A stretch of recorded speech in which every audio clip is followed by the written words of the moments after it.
এরকম কোনো ব্যাপার নেই। আচ্ছা, আজকে নিয়ে টোটাল 4 দিন চলছে, তো 4 দিনে প্রতিদিনই হচ্ছে সেম একই জিনিস। ইয়েস, সাথে স্যালাডও চলে এসছে, পেঁয়াজ, এটা ছাড়া জমে না। চলো আগে খাওয়া যাক। চিকেনটা বললো 100 থেকে 110 গ্রাম ওয়েট, কি দাদা তাই তো? 100 থেকে 110 গ্রাম, 100 থেকে 110 গ্রাম ওয়েট। চাপ সাদা সাদা গ্রেভি গ্রেভি চাপ, একদম একদম লাল লাল ঝাল ঝাল নয়, এটা একদম সাদা সাদা।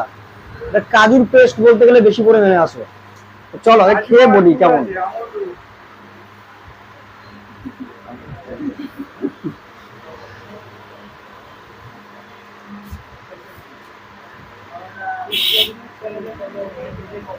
দেখো যে ঘিটা দিয়েছে, ঘিটা বলতে গেলে অসাধারণ।